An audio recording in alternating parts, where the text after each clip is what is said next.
Morning and welcome back to আজকের ব্লগটা আমি শুরু করছি হোস্টেলের সামনে। একটা হোস্টেল আছে, তার সামনে যে পুকুরটা আছে এখান থেকে শুরু করছি। তো এই দেখুন পুকুরটা, প্রচুর মাছ আছে এতে, যদি আপনারা একটু নজর দিয়ে দেখেন। তো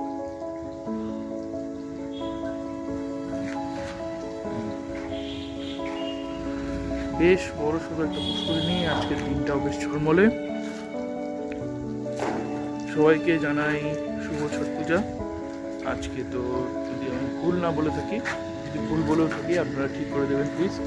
আজকে মনে হয় খাজনা পূজা আছে, আর কালকে মেন যেটা খাটের গিয়ে পূজা হয় সেটা মনে হয় কালকে তো চলুন, আমি বেরিয়েছিলাম আজ বাইরে ঘুরে আসার জন্য। দেখি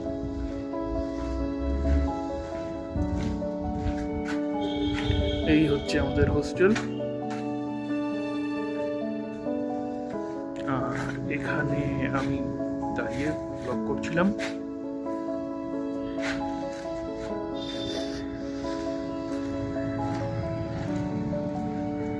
চলুন যাই। আজকে ভাবছি লালপাকুড়িয়ার দিকে যাবো একটু।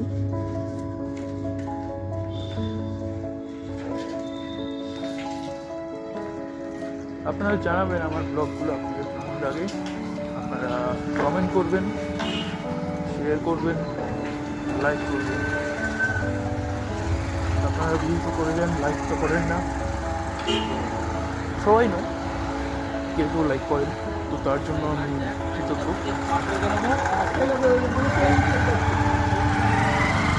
আপনারা লাইক করবেন, সাবস্ক্রাইব করবেন, এতে আমার উৎসাহ আরও বাড়ে, যাতে আমি আরও নতুন ব্লগ করতে পারি। আর জানাবেন যে আপনাদের কীরকম ব্লগ পছন্দ, কোথাও ঘুরে আসার ব্লগ পছন্দ, না ট্রেন ট্রিপসের ব্লগ পছন্দ, না খাবারের ব্লগ পছন্দ। যা আপনাদের পছন্দ হবে আপনারা বলবেন, আপনারা জানাবেন কমেন্টসের মাধ্যমে।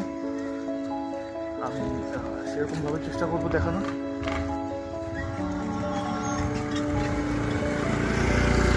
আর আজকের ব্লগে আমি চাই আমার লাইকস এম থাকবে, আজকে আপনারা ভিউ দিয়ে দিন, তাই অনেক। সকালবেলা বাইরে হাঁটতে বেরোনোর মজাটাই আলাদা।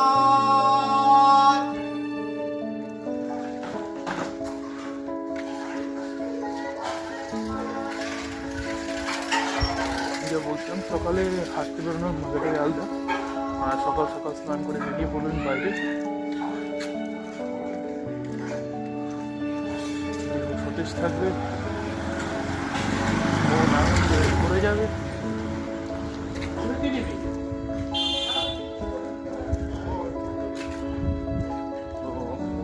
লালপাকুড়িয়ার কাছে এখানে আরও একটা চেষ্টা করবো দেখানোর। এখানে সম্ভবত তেমন মাছ নেই, বেশ নোংরা,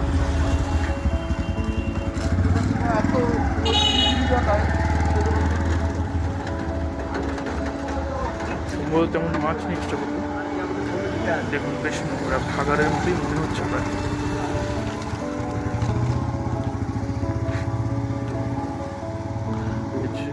এই এরিয়াতে পুকুর রয়েছে, যার জন্য এরিয়াটা বেশ ঠান্ডাই থাকে। রাত্রে অনেক সময় ফ্যান বন্ধ করে ঘুমোতে হয়।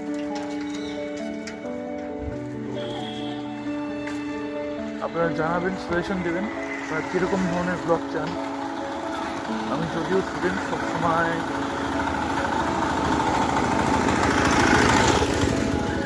আমি একজন স্টুডেন্ট, আমার সবসময় বাইরে যাওয়া সম্ভব হবে না, তাও যতটা সম্ভব ট্রেন ট্রিপসের ব্লগ বানানোর চেষ্টা করব। আপনারা যতগুলো ট্রেন ট্রিপসের ব্লগ হয় তাতে আপনারা মোটামুটি 100-150 মতো আপনারা ভিউ দিয়েছেন। তো আমি চেষ্টা করবো যে আমি যেন আরও সেমন ব্লগ দিতে পারি।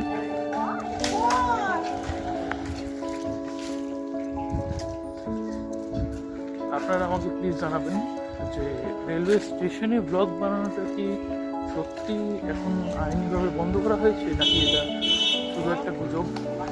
আমি এ বিষয়ে বেশি কিছু শুনিনি, জানাবেন আপনারা।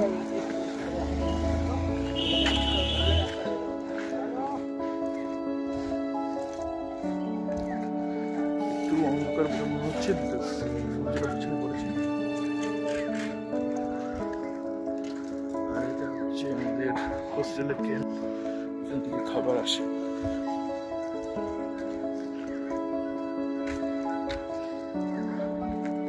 বন্ধ হয়ে গেছে,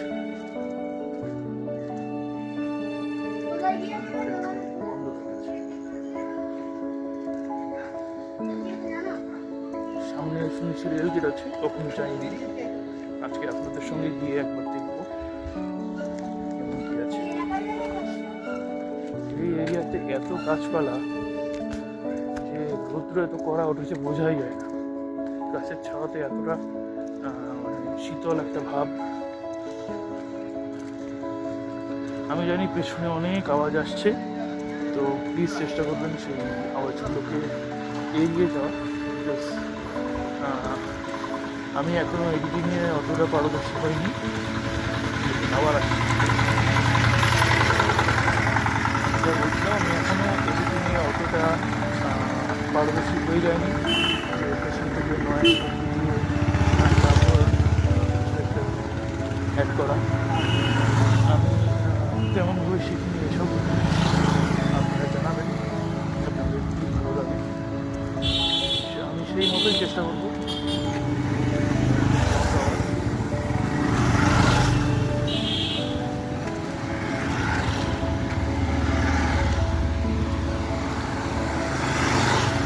এখন জাস্ট মোবাইল আর হেডফোনটা নিয়ে বেরিয়েছিলাম,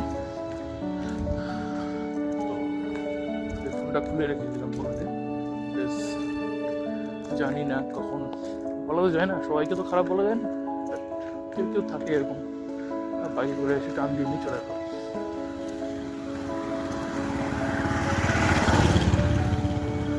এখানে একটা স্কুলও আছে আই থিঙ্ক, পার্বতী, এখন চোখে পড়েনি, বললে আপনাদেরকেও দেখাবো।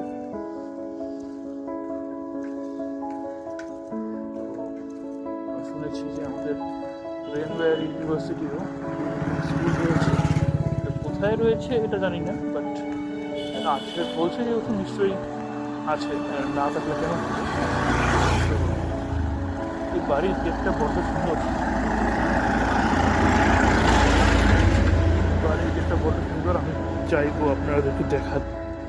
এই দেখুন এত সুন্দর বাড়িটা, বেশ বড় সড়ো সুন্দর বাড়ি।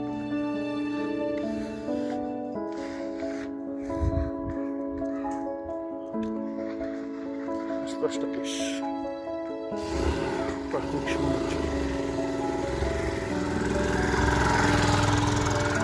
বাড়িটা একদম পার্কের মতো সাজিয়েছে, যে করেছে বাড়িটা বেশ মন লাগিয়ে করেছে। আজকে প্রথমবার এতটা লম্বা ব্লগ হচ্ছে, আগে তো কখনো 3 মিনিটের বেশি ব্লগ করতে পারিনি। কারণ যেরকম আগে কতদিন আমি যেরকম কলেজের একটা ব্লগ আপলোড করেছিলাম, আমি জানতাম না weather it is allowed film in the college or not, তো আমি বেশি কিছু করতে পারিনি। শুধু ফাঁকা ফাঁকা এরিয়া দেখে অল্প করে আমি করেছিলাম, তো 1 মিনিটে কমপ্লিট হয়নি আই থিঙ্ক। তো আপনারা জানাবেন ওই ব্লগটা কেমন লাগলো।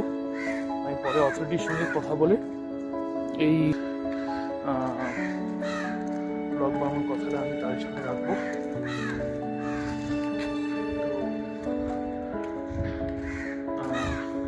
আপনারা শুনতে পাচ্ছেন ট্রেনের আওয়াজ, আই থিঙ্ক সামনেই আছে রেলগেট। এখন আসে এটা ঘুরে আছে বলে মনে হচ্ছে। তো রাস্তাটা একটু আওয়াজ থাকবে, কিছু করার নেই, এটা এগিয়ে যাওয়া ভালো।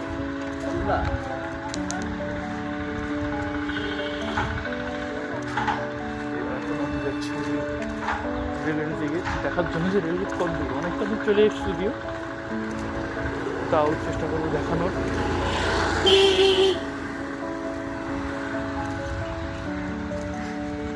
আপনারা দেখে জানাবেন যে কেমন লাগলো। আপনারা যদি আমি লাইকস এম রাখবো 50, 50টা লাইক করে দিন। বেশি আবার রাখছি না, যে ভিউ দিয়েছেন। নেক্সট ভিউ এম থাকবে 200টা ভিউ এম থাকবে। এই তো সামনে রেলগেট, আমি আর এগোচ্ছি না, এখান থেকেই দেখা হচ্ছে রেলগেট। এখানে ছোট্ট একটা বাজার মতো বসেছে।